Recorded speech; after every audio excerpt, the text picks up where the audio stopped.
Welcome to Tales by Bali, where we bring you stories of love, power, and destiny from the heart of Africa. Today's story will take you deep into the Mpondo Kingdom, where a queen must balance her throne, her people, and the rivalries of four husbands. If you love stories of warriors, kingdoms, and the struggles of the heart, you're in the right place. Make sure you hit subscribe and turn on the bell, so you never miss the next chapter of this saga. Now, let's step into the fire and begin the story. Part 4. The next day started before first light. The air was cold. Smoke rose straight up from the morning fires. The ground was damp. People moved in steady lines to their task. Morning briefs. Swalinzima arrived with his note about the Ndabini Hills and the man named Mvelo. He kept it to 10 lines as requested and read it out loud to Nomvula in the work hut. 1. The Ndabini Hills hold small groups that follow loud men rather than formal chief. 2. Mvelo traded cattle last season and kept payment from helpers. 3 men are angry with him. 3. Red cloth on a spear is a sign that they want attention. It is not a treaty sign. 4. They test borders when a throne changes hand. 5. They have no large herd. They move on foot. 6. They call other men with a horn, but the call does not reach far. 7. They avoid open battle with trained soldiers. 8. They take animals left close to a line and then back away fast. 9. They respect strength that does not rush. 10. If the crown stands calm and shows order, they usually leave within a week. Nomvula nodded. Thank you. Keep tracking names tied to Mvelo. If you hear of money changing hands in our markets, write it down. I will, he said. Nantambai came in with the first scout message. Duma's team saw 16 men at the shrine at dawn. 2 more fires. No crossing. A cow wandered near the line and backed away on its own when the men clapped stick. No horn. Nomvula told Nantambai to post the summary on the notice board under the spear symbol. Ready team and waiting. Nkusali set the 20-person ready team on the east field as ordered. They ate porridge, checked straps, and rested in shift. He walked the line and checked each spear point. He did not pace. He stood still for long minutes at a time and watched the horizon. He did not like waiting, but he kept the order. He called Captain Thandi to the field and briefed her. If we move, you take the right flank, he said. No one breaks the line unless I call it. We do not cross the border line unless the Queen gives a clear word. Thandi nodded. Understood. Notice board and water points. Langa finished the 2-list grain notice and placed it in the board's center. He drew the hand symbol beside the conduct line and added the words, "You will be heard," on the small report box in the kitchen yard. He set 2 extra water points for market day and placed simple signs that showed where to stand. He asked 2 singers to stand by the water points to explain the lines and to stop early argument. At the morning reading of the board, he spoke for 2 minutes only. 2 lists for grain today. The old and the families with many children go first. Water points are here and here. The scouts saw men at the shrine. No crossing. The Queen is informed. The ready team is in place. If you have a question, ask the scribe to read a line to you. People asked short questions. Most left to work. Some stayed to talk about the men at the shrine. The talk stayed low. Job and the rebranding. Job met Captain Thandi at the kraals after sunrise. He showed her the 3 unclear brands from the day before. The iron was hot. The boys held the calves firm. Cabello, the young herd master who had tried to rush the count yesterday, stood with his arms crossed. The man in the gray cloak stood behind him with 2 other men who did not speak. We will rebrand these 3, Job said. We will write the number by each brand. We will add the brand to the count book. Then we move to the next kraal. Cabello shrugged. Do what you came to do. They branded the first calf. It kicked once. The mark took cleanly. Job wrote the number in the book. They moved to the second calf. One of Cabello's men threw a handful of dirt at the iron. The iron hissed and left a smear. Thandi stepped in at once. Stop, she said. Hold steady. Heat the iron again. The man in the gray cloak spoke. Why is a son of our enemy counting our cattle? Why is he burning our animals? He brings his captain to force our hand. You should leave our kraal. Job looked at him. I bring the queen's authority. I am her husband. The count is for the whole kingdom. The rebrand fixes a past mistake. It is not theft. Stand back. The man in the gray cloak smiled without warmth. Your father will be pleased to know his son has learned to order our people. Thandi turned to 2 guards. Move him back from the calves, she said. No hands on him unless he steps forward again. Cabello made a quick signal. 3 young men moved from the fence and tried to shoulder the guards. The push was messy and short. Thandi stepped between them and put her open palm against Cabello's chest. No fight, she said. This is a count and a rebrand. If you push again, we will arrest and bring you to court. You can speak there with your full name. Her voice was even.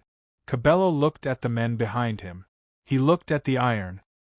He spat on the ground, then stepped back. They reheated the iron and finished the second calf. The third went quickly.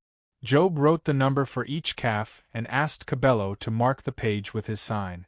Cabello refused. I will not mark a lie. Job turned the book to Thandi. Witness, he said. She drew a straight line and signed with her mark. Job closed the book. We continue with the next kraal, he said. The man in the gray cloak leaned in close as Job walked away and spoke in a low voice. You will be blamed for this, he said. When people have no grain, they hold on to their cattle with closed fists. You touch both. They will not forget. Job looked him in the eye. Give me your name. The man did not give it. He walked away. Thandi watched him go. We will get his name, she said. Household dispute in the yard near midday. The public yard filled early for court. Before the session began, a loud argument broke out near the kitchen. 2 staff members shouted at each other. One was a pot washer named Sizwe, who worked under the head of staff. The other was a singer named Fikel from Langa's team. You took the bead strings from the storeroom, Sizwe said. They were counted for the cloth repair team. They were given to me last night, Fikel said. The head of staff signed the slip. She did not sign for those beads, Sizwe said. I checked the slip. The mark is old. You brought an old slip and used it again. People turned to watch. The voices rose. Langa walked in quickly and held up his hands. Stop shouting, he said. Bring the slip. Fikel handed him a small bark piece with a faded mark. Sizwe pointed to the corner where a date would be. It was smudged. Langa called for the head of staff. She arrived with the box of slips and the new logbook. The head of staff checked the slip. This is not last night's mark, she said. This is from 3 weeks ago. The beads you took last night were for a different event. These strings were set aside for the cloth repair team. Fikel flushed. I needed them for the morning reading flags after the wind tore them. I did not think it would matter. It matters, Sizwe said. Counts matter. The argument was pulling a crowd. Nkusali's 2 women guards stepped closer. Nomvula, who had been on her way to court, heard the voices and changed direction. What is this? She asked. Langa spoke first. A mix-up over beads, Queen. I can fix it. Nomvula looked at the slip, then at the head of staff. Is the lockbook in use? She asked. Yes, the head of staff said. We started it last night. Write this rule on the board under the house symbol, Nomvula said to Langa. No item leaves a storeroom without a fresh slip. Old slips are invalid after the day they are issued. If a person uses an old slip, they return the item and lose storeroom access for 7 days. She turned to Fikel. Return the bead strings. You will still have what you took last night with a valid slip. You will plan your flags with what you have. If you need more, you will request them today with a fresh slip. Fikel nodded and looked at the ground. Understood. She turned to Sizwe. Stop shouting in the yard if you see a wrong. Bring it up the line before you raise your voice. You are right about the slip. You are wrong about the way. Sizwe swallowed. Understood. Langa gave a quick bow. I will add the rule to the board now. Nomvula walked to the court seat. The yard noise settled. Court. Crawl complaint and a warning. The first case was a small debt between cousins. It took 10 minutes. The second case was not small. A representative from the fourth crawl entered with 2 men. One was Cabello. The other was an older herder named Mfo. They accused Job of damaging animals and forcing a rebrand. The man in the gray cloak was not with them. Nomvula called Job and Captain Thandi to the front. She asked each side to speak. Cabello spoke first. He said the iron was too hot and damaged the calves, and that Job used soldiers to force the mark. Thandi answered in short sentences. We rebranded 3 calves. 1 mark was dirty because someone threw dirt. We reheated the iron and finished. No calf was burned beyond the mark. The law allows a rebrand when a mark is unclear. I saw a man try to start a fight. I stopped it.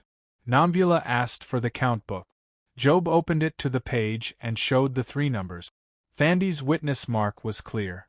Cabello's sign was missing. Why did you refuse to mark? Nomvula asked. Because the whole thing is a plan to take our cattle, Cabello said. He is the son of our enemy. He will pass our numbers to his father. The yard muttered. Some people nodded at Cabello's words. Others shook their heads. Nomvula spoke in the same even tone. We count all crawls. We do not pass numbers to outside chief.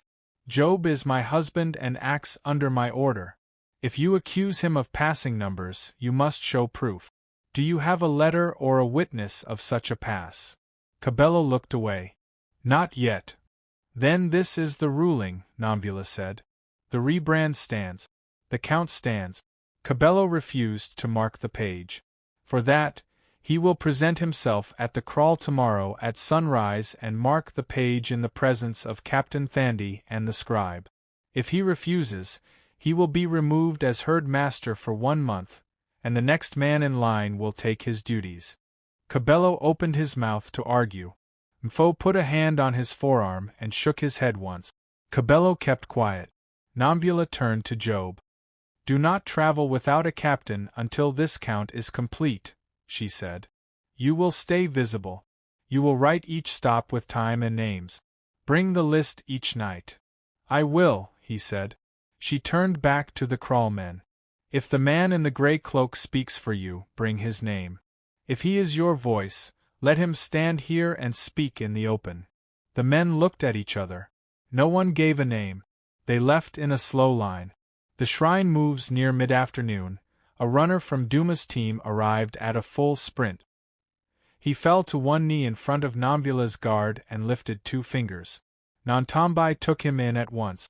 2 fires at the hill, he said when he reached Nomvula. A cow crossed the line near the shrine.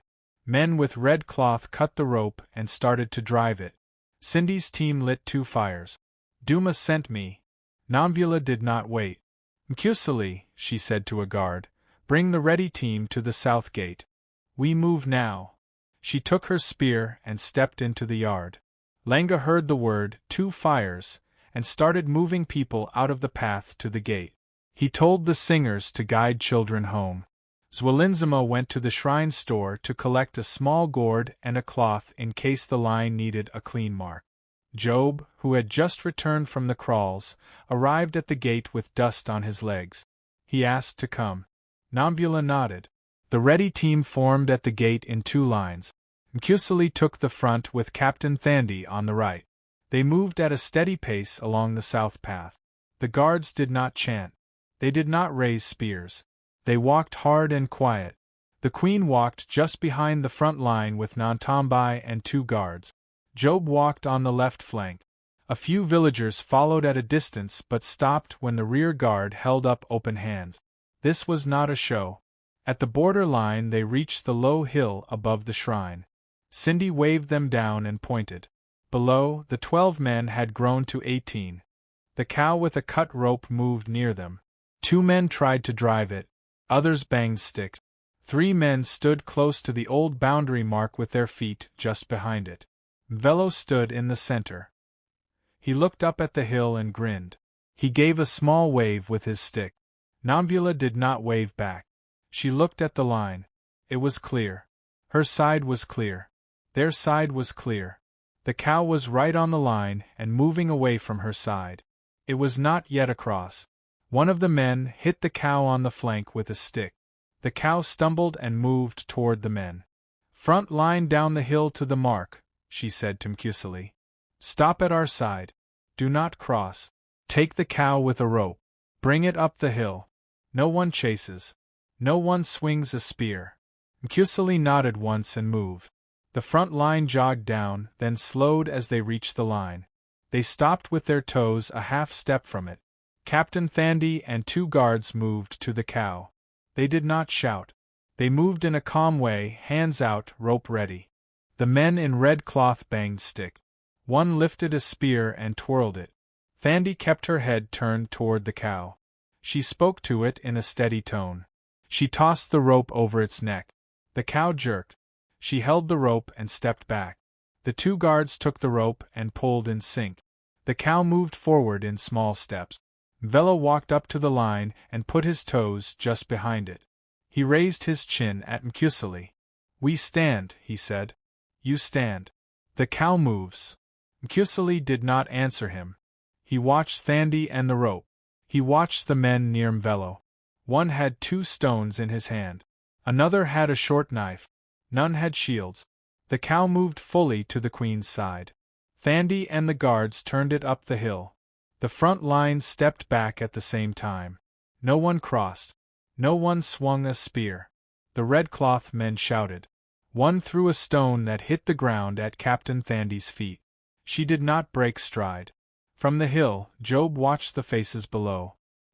He saw the man with the gray cloak at the back. The man kept his hood low. He leaned close to another man and spoke into his ear. That man slipped away to the left, moving behind a bush, and raised a small horn. "Left bush," Job said to Nomvula. "Small horn." Nomvula tapped Mkusili's arm and pointed. Mkusili sent 2 guards to stand open on the left. The man with the horn saw them and froze. He lowered the horn and walked back into view. The cow reached the hill. A boy from the nearest kraal ran forward to take the rope and lead it home. Thandi put a hand on his shoulder, nodded, and let him take it. Nomvula raised her voice so it would carry to the line without a shout. "Mvelo," she said, "you stood on your side. We stood on ours. The cow is ours. We are going home now." Mvelo lifted his stick again and slapped it against his palm. "You are strong today," he said. "We will see you tomorrow." Nomvula did not answer. She turned her back on him in a plain way, not slow and not fast. The front line turned with her and went up the hill. No one threw a spear. No one chased. They left the line exactly as they had found it. At the top of the hill, Cindy handed Nomvula a second carved figure wrapped in a cloth. "They left this near the stones while we were watching the cow," Cindy said. This figure had a straight line cut across the mouth. Zwelinzima looked at it and kept his voice neutral. "We will store it with the first," he said. "We will not answer with a figure of our own." Nomvula agreed. "No messages in wood," she said. "Only guard, count, and court." They returned to the capital at a steady pace. People watched them enter and looked at the rope marks on the cow. The ready team broke formation and went back to the field. Private clash when the 4 husbands gathered in the shared hall after the return. The air was tight. Water and bread sat on the table again. Mkusili spoke first. "We should have stood at the line yesterday. They came because we kept the field empty. We stood today and did not cross," Job said. "It worked. The cow is back." "They will test again," Mkusili said. "A wall that moves only when a cow is touched is a weak wall."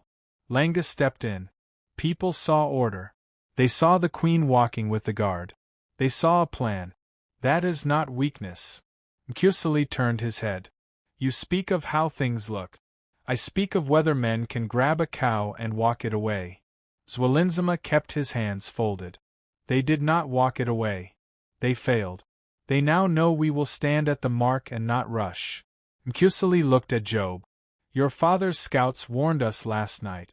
Today the man in the gray cloak was at our kraal stirring trouble. If your father wants peace, he can pull these men back. Job met his eyes. The men at the shrine do not obey my father. They follow Nomvula. My father does not order him. Your father can still send a word, Nomvula said. He did, Job said. He sent a word that he will attend the envoy meeting in 6 days and hold his men back. Nomvula is not his man. Nomvula made a short sound in his throat. Convenient. Nomvula put her palm flat on the table. Enough, she said. No more pressure on this line. We act on proof, not on guesses. Nomvula, you may recommend a plan for tomorrow that does not cross the border. You will bring it to me at first light. Job, your work is the count. You will not break from that to chase rumors. Langa, prepare a clear line for the board that explains what happened today in 20 words or less. Zwelinzima, bring a 2-line note about the carved figure. That is all. They held still.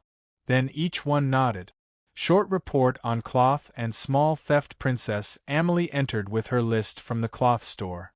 She stood straight and spoke to Nomvula in front of the others. I found 3 short stacks, she said. I spoke to the women who signed for them. One had a baby in the clinic and took extra cloth for wrappings without a slip.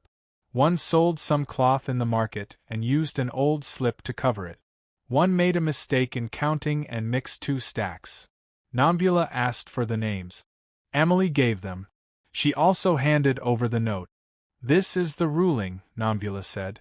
The mother in the clinic will return what she has not cut and get a fresh slip for what she used.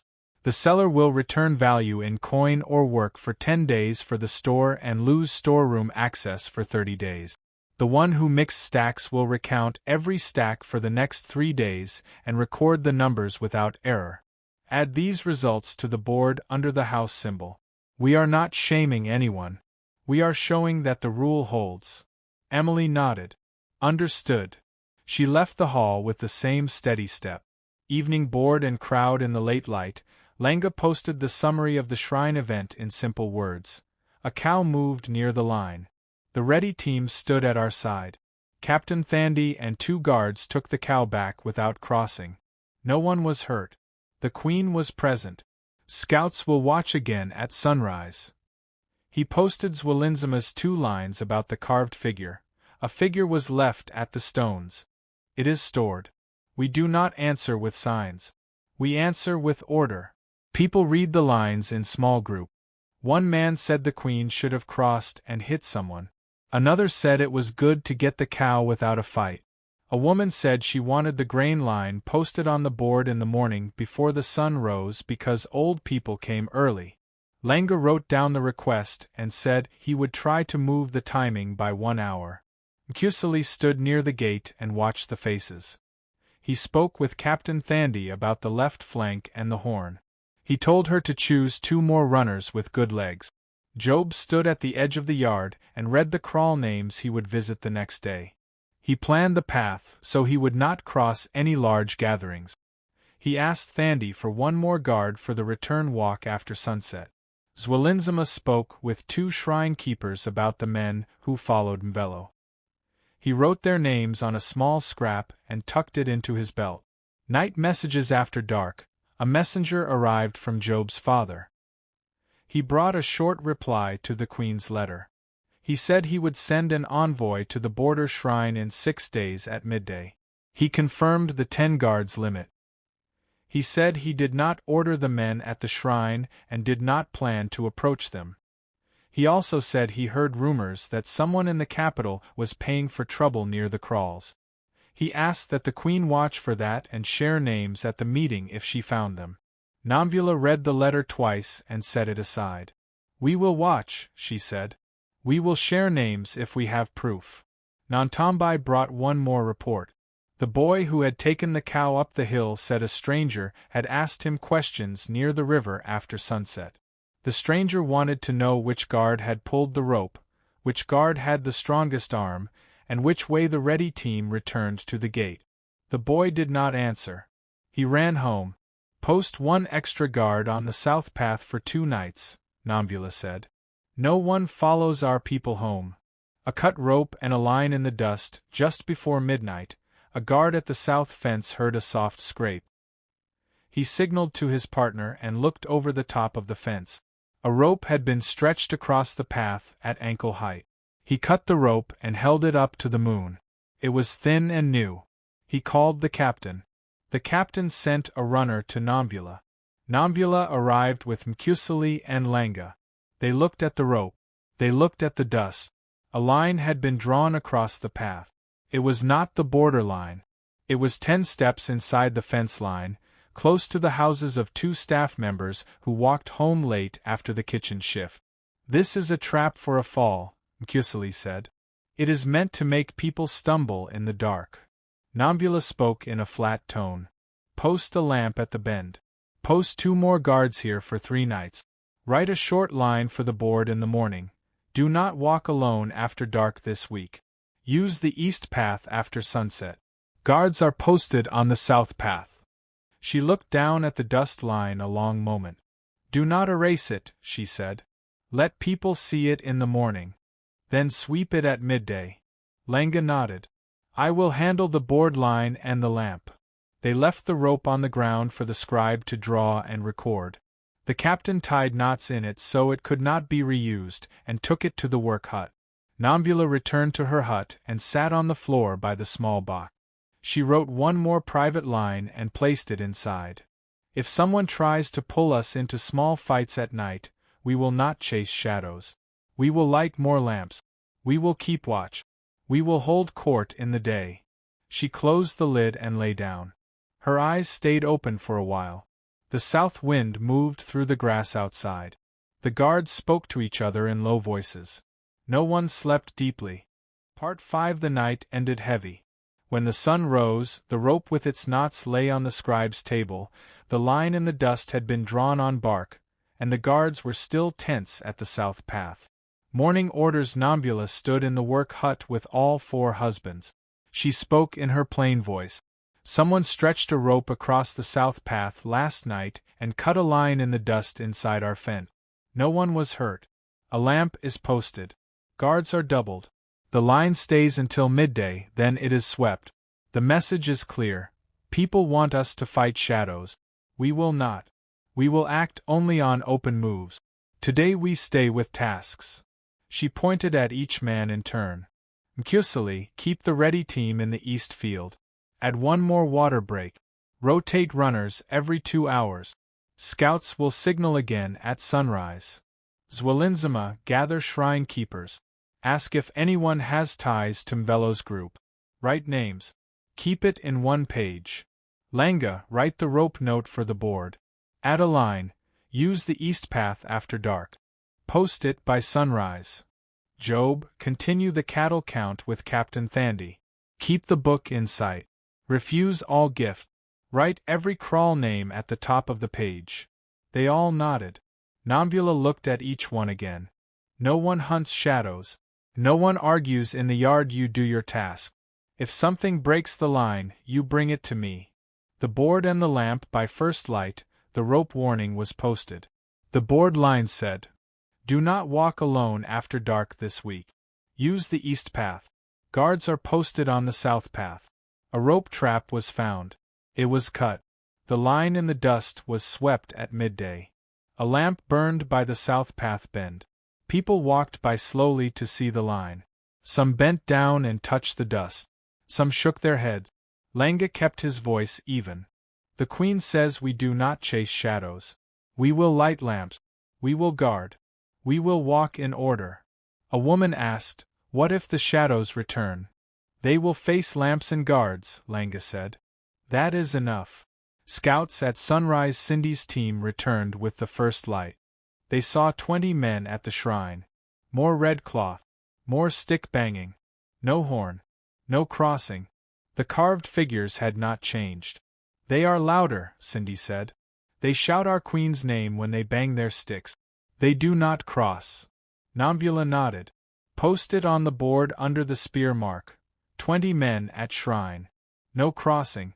They shouted. We watched. Market day. By mid-morning the market yard filled. Grain wagons arrived from the south. Guards set the two lists for lines. Old people and families with many children stood first. The others stood second. Lenga walked between the lines with two singers. They answered short questions. They showed the board note to those who could not read. At the third wagon, a man tried to push from the second line into the first. He grabbed an old woman by the arm and shoved her aside. The woman cried out. Guards moved at once. Nomvula was in the yard. She walked straight to the man. "What is your name?" she asked. The man stammered. "Sabello." "Why did you push her?" "I was hungry," he said. "I have 2 children. I waited yesterday and left with nothing." Nomvula turned to the guard. "What list is he on?" The guard showed the bark list. His name was in the second group. Nomvula spoke in the same steady tone. "You pushed an old woman out of her place. The rule is clear. You will move to the end of the second line. You will stand until last. You will get your sack if one remains. If none remains, you will carry water for the granary for 3 days and be at the front of the line on the 4th. The crowd was silent. Some nodded. Some muttered. The old woman was moved back to the front. Sabello lowered his head and stepped to the end of the line. Lenga told the scribes to write this case on the board under the sack symbol. The words were short. Sabello pushed. Rule: wait. Punishment: last in line. Work 3 days. Front on 4th. The crowd read it. No one shouted. They kept standing. Split between husbands at midday, Mkusili brought news from the field. 2 men had slipped out of the kraals and walked toward the shrine. Scouts followed them but did not stop them. They carried no weapons. 2 men walked to speak with Mvelo. Mkusili told Nomvula. "We should take them and question them." Job, who had returned dusty from the kraals, spoke first. "They are herdsmen. They may carry words, not weapons. If you seize them, Mvelo will use it to shout louder." "They carry our names," Mkusili said. "They will give them to Mvelo. He will twist them." "They carry anger," Job said. "Not orders. If we strike them, we strike our own." They faced each other in the work hut. Nomvula held up her hand. "Stop." They walked without weapons. Scouts followed. "We do not seize them. We write their names. Zwelinzima will add them to his list. If they return with proof of deals, we act. Until then, we wait." Mkusili turned his head away. His jaw was tight. Job looked steady but tired. A second court case that afternoon. Court opened with a harder case. 2 guards had argued at the south lamp. One accused the other of sleeping at his post. The other denied it. Nomvula asked for witnesses.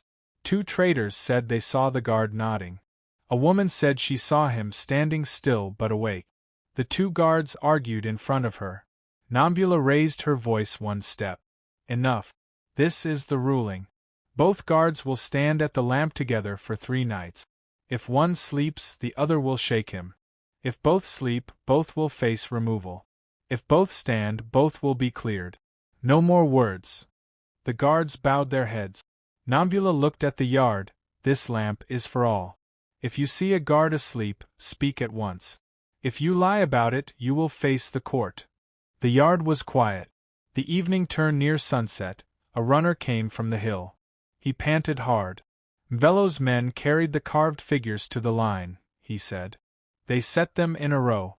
5 figures. 1 for each of you." Nomvula went to see for herself. At the hill, she looked down and saw them. 5 figures, cracked and cut, standing in the dust just behind the line. She counted them. 5, she said. "Not 4. Zwelinzima looked at her. "The extra may mean they test more than the husbands." Nomvula stood straight. "We do not answer with figures. We answer with order. Write this on the board. Mvelo set 5 figures at the line. We keep our side. We will not place figures. We stand." Mkusili spat in the dust. "Figures are words. They mean nothing without spears." Job said nothing, but his eyes stayed on the 5 shapes in the fading light. Nomvula turned back to her guard. "No one crosses. No one touches them. At sunrise, sweep the ground clean. She looked at the horizon until the last of the light left it. Part 6. The sweep at sunrise erased the 5 figures. Scouts pushed them into a pit and covered them with sand. But the memory of them did not leave. People whispered about it while they fetched water, while they bought grain, while they led cattle to graze. Morning board Lenga posted the simple line as Nomvula had ordered. 5 figures were placed at the line. They were swept at sunrise. We do not answer with figures. We stand with order. People gathered. They bent low to read the short words. Some shook their heads. Some muttered, "Why 5?" A woman asked, "Does it mean the Queen is marked too?" Lenga kept his voice calm. "It means noise. It means nothing more. The Queen stands. The husbands stand. The guards stand. That is all." He said the words the way Nomvula told him to, plain and steady. Still, unease spread like dust and wind. Pressure from Kusili in the work hut. Kusili laid a spear map on the floor. He marked the shrine with stones and marked his team with sticks. "We must push them back," he said. "Figures lead to horns. Horns lead to raids. If we stand still, we invite them to step forward. Let me take 30 men. We cross, break their fires, scatter them, and return. No chase. No death. Just a clear message." Nomvula stood with her arms folded.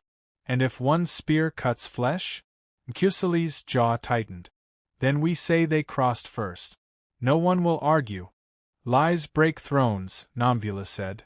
"Not spears. Lies." "They will not leave with words," Kusili pressed. "They respect force. They wait for it." Zwelinzima spoke quietly from the corner.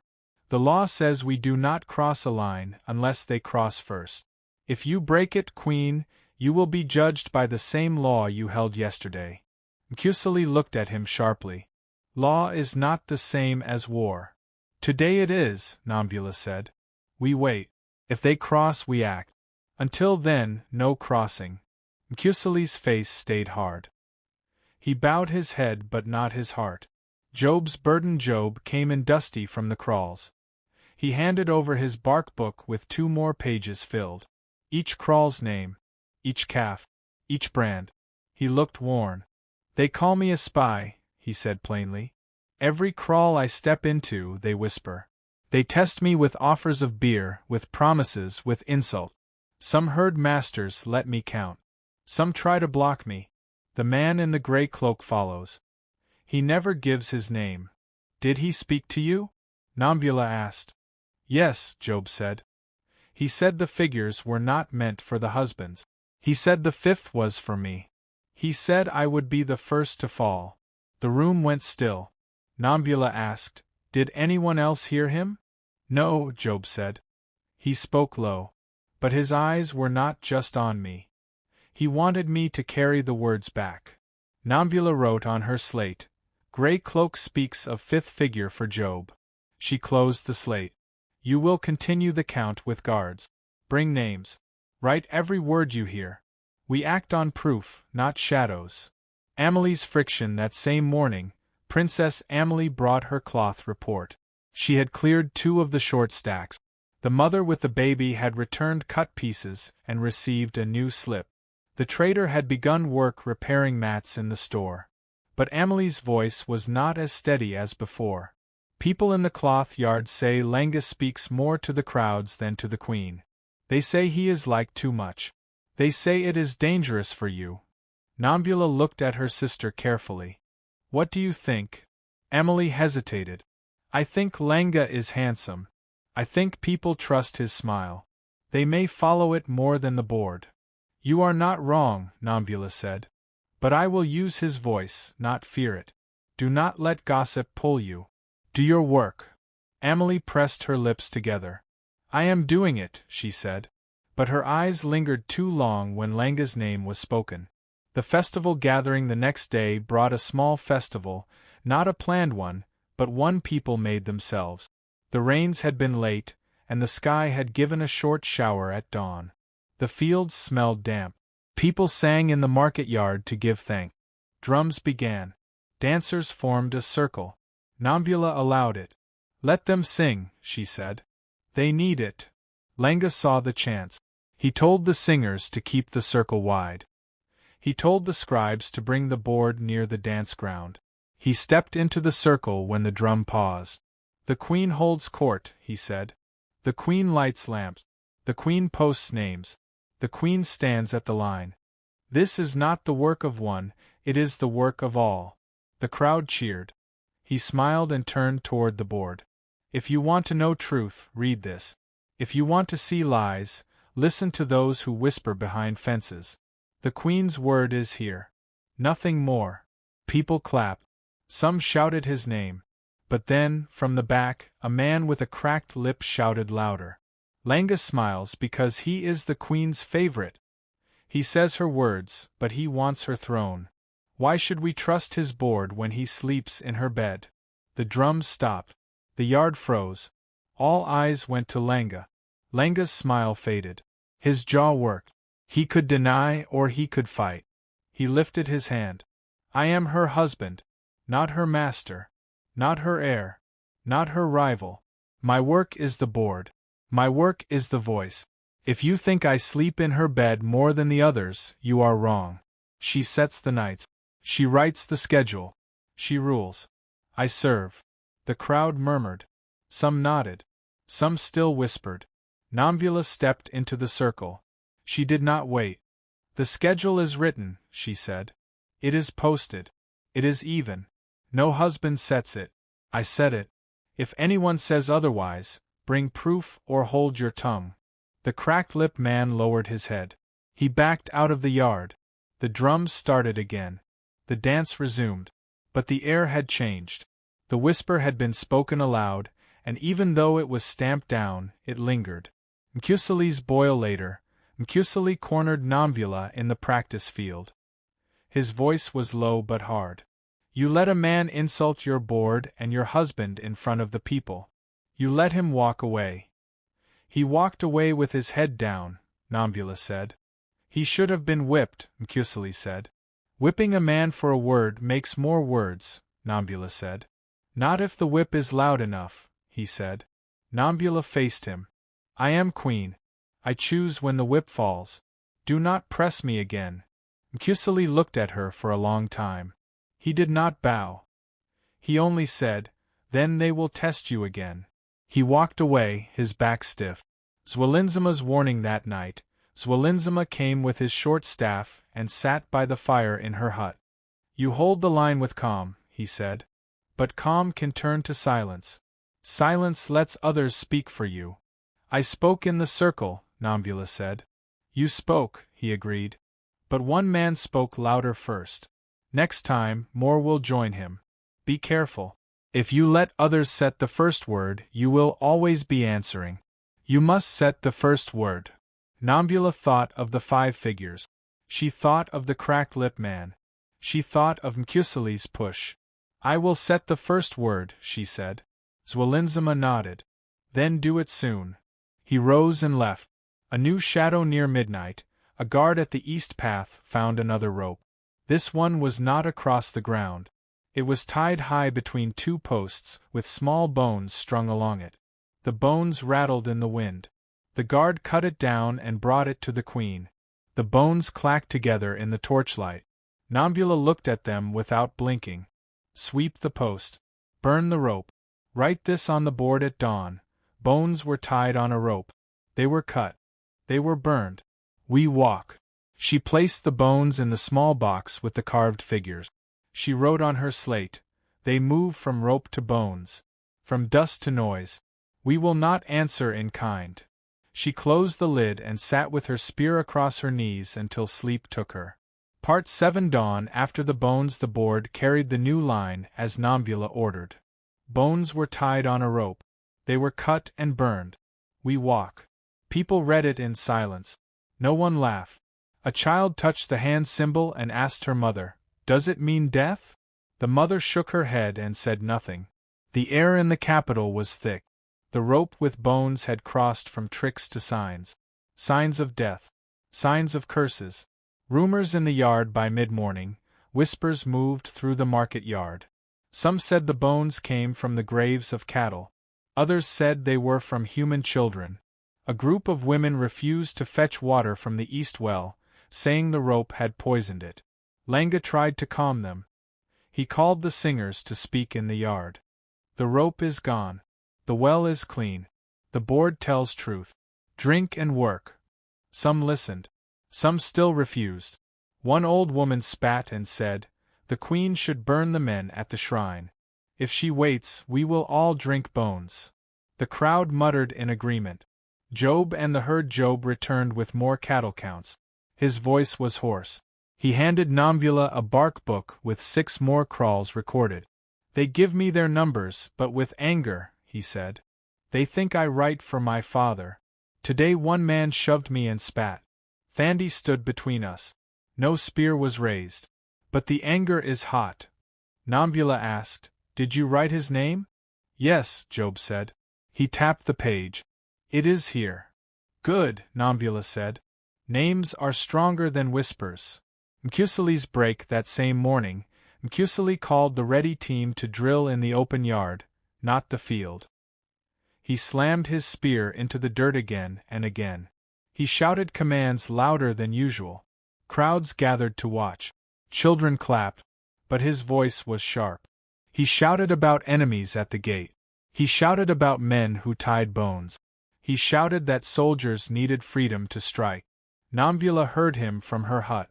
She came out and stood at the edge of the yard. "Mkusali," she said loudly, "why are you drilling in the yard?" "To show people that we are strong," he said. His chest heaved with sweat. "To show them spears will answer bones." "This is not your yard," Nomvula said. "This is the queen's yard. You will drill at the field." "The people want strength," Mkusali said. "They will see it when I order it," she said. The crowd went silent. For a long moment, Mkusali stared at her. His spear was still planted in the dirt. Then he yanked it out, snapped a command, and marched his team back to the field. But the eyes of the people followed him. And some of those eyes shone with approval. First blood inside the fence by midday, trouble broke inside the royal compound. 2 kitchen workers argued over a sack of maize meal. One said the other took more than his share. The argument turned to shoving. One man struck the other with a clay pot. The pot broke. The cut bled down his cheek. It was the first blood spilled inside the fence since Nomvula's coronation. The men were dragged to the court. The bleeding man shouted through his pain, "This is how it begins. First bones, then cuts, then death. We are cursed."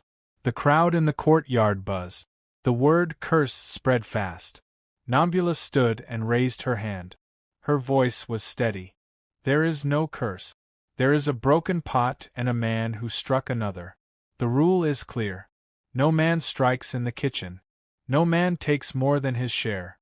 Both of you will work together for 10 days under the head of staff. You will grind maize side by side. If you fight again, you will be confined."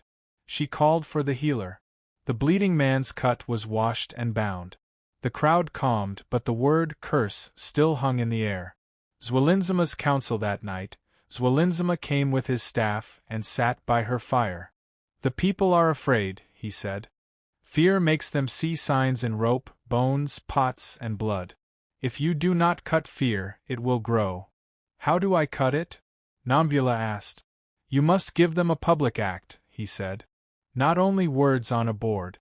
Not only a court ruling. Something they can see with their eyes, that shows you hold the fence and the shrine." Nomvula asked, "What kind of act?" "A cleansing," Zwelinzama said. "A fire at the gate. A washing at the river. A word spoken in front of them all. Not a song. Not a riddle. Just a simple act that says, 'The queen holds the fence.'" Nomvula thought about it. She nodded once. "At sunrise." The cleansing the next morning, she called the people to the south gate. She stood with her spear and a clay bowl of water from the river. Beside her, Zwelinzama held a small pot of fire. She poured the water across the threshold. Zwelinzama set the fire bowl down and let the smoke rise. Nomvula raised her voice so all could hear. "This is our fence. This is our path. The rope is gone. The bones are gone. We are clean. No man curses us. No man crosses us. We walk. The crowd repeated the last word. We walk. It was plain. It was not grand. But it was something people could hold in their minds. The fear eased. Not gone, but eased. Clash between Mkusili and Job later that same day. Job returned from the kraals with another count. He handed it to Nomvula in the shared hall. Mkusili was there. You count cattle while men tie bones, Mkusili said, his tone sharp. I do the task the queen gave me, Job said calmly. Your task is useless if we lose the fence, Mkusili snapped. And your shouting in the yard makes the fence weaker, Job shot back. Mkusili's hand went to his spear. The air went tight. Guards stepped forward. Nomvula slammed the butt of her spear against the floor. The sound cracked through the hall. Enough! Both men froze. You will not raise your weapon against each other, she said. Not in this hall. Not in my reign. Mkusili, your strength belongs to the ready team, not to your pride. Job, your count belongs to the kingdom, not to your anger. One more clash like this, and I will confine you both for 30 days. Do you understand? They both answered, yes. But their eyes burned. Nightfall that night, the scouts returned from the hill. They reported that Mvelo's men had grown again. Now 25. More fires. More shouting. Still no crossing. They will wait until fear breaks us inside, Zwelinzima said. Nomvula looked at the flame of her lamp. Then we must not break inside. She set her spear against the wall and lay down, but her eyes stayed open long after the lamp burned low. Part 8. The hill at dawn. The scouts came before sunrise, dust still on their cloaks. Their message was short. Mvelo's men crossed. Nomvula did not wait. She rose, tied her belt, and called the 4 husbands to the work hut. How many? She asked the scout. 5 crossed, he said. They dragged a calf by the legs. The rope snapped. They left the calf and returned. But their feet crossed. The words hung heavy. This was the line broken. Orders. Nomvula gave no speech. She spoke in clear task. Mkusili, take 30 men. Form at the south gate. We move. Zwelinzima, carry your staff. If men fall, speak the rights. Nothing more. Langa, gather singers. Guide the people back from the gate. Keep them calm. Use the board if needed. Job, come with me. Bring the count book. If we seize cattle, we record them. Each man nodded. The march. The ready team formed fast. 30 soldiers. Shields, spears, steady step. Mkusili led from the front. Nomvula walked behind him with her spear upright. Job walked on her left. Zwelinzima followed with his staff. At the south path, people gathered, whispering. Langa and the singers stretched their arms wide. Back. Stay back. The queen walks. You will know the truth on the board. The people obeyed, though their faces were tight. The team marched out of the fence. At the line the shrine was loud. 25 men stood there. 5 stood across the line, sticks in hand. Behind them, Mvelo raised his arms. He grinned. Nomvula lifted her spear. Form here, she ordered. The team stopped 3 steps from the line. Mkusili called, shields up. The line braced. Nomvula pointed her spear toward the men across the line. You have crossed, she said loudly. You will step back now. You will leave the calf. You will go. Mvelo laughed. We crossed and nothing happened. You speak, but your spear is still in your hand. Do you fear blood? The men across the line banged their sticks. One raised his short knife. Mkusili growled low. Let me strike. Not yet, Nomvula said. The calf lay on the ground, rope still around one leg. Its eyes rolled. It bawled weakly. Nomvula stepped forward until her toes touched the line. She planted her spear in the dirt and kept her hand on it. Her voice carried. You have 2 breaths. Step back or fall. The men muttered. Mvelo shouted, strike her down. One man lunged forward. His stick lifted. Nomvula pulled her spear free and thrust low, fast, across the line. The point struck his thigh. Blood ran. He cried out and stumbled back. The other four hesitated. Forward! Mkusili roared. The team surged to the line, shields hard. They did not cross. They held. Spears pointed. The 5 men dragged their wounded back. They cursed and spat. Mvelo shouted, "This is not over!" He banged his stick and retreated with his men. The shrine cleared. The calf bleated and tried to rise. Job ran forward with 2 guards. They lifted it by the rope and dragged it back. Its leg was torn but not broken. Nomvula stood at the line, spear in hand. Blood stained the dirt. Not much, but enough. She raised her voice. They crossed.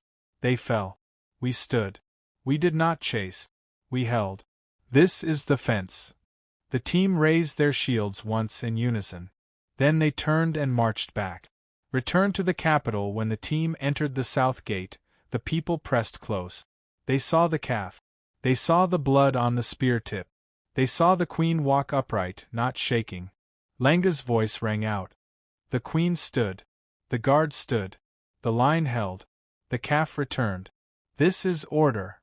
The people cheered. Not all, but many. Court that afternoon the yard was packed. Nomvula called the scouts who had seen the crossing. They repeated what happened.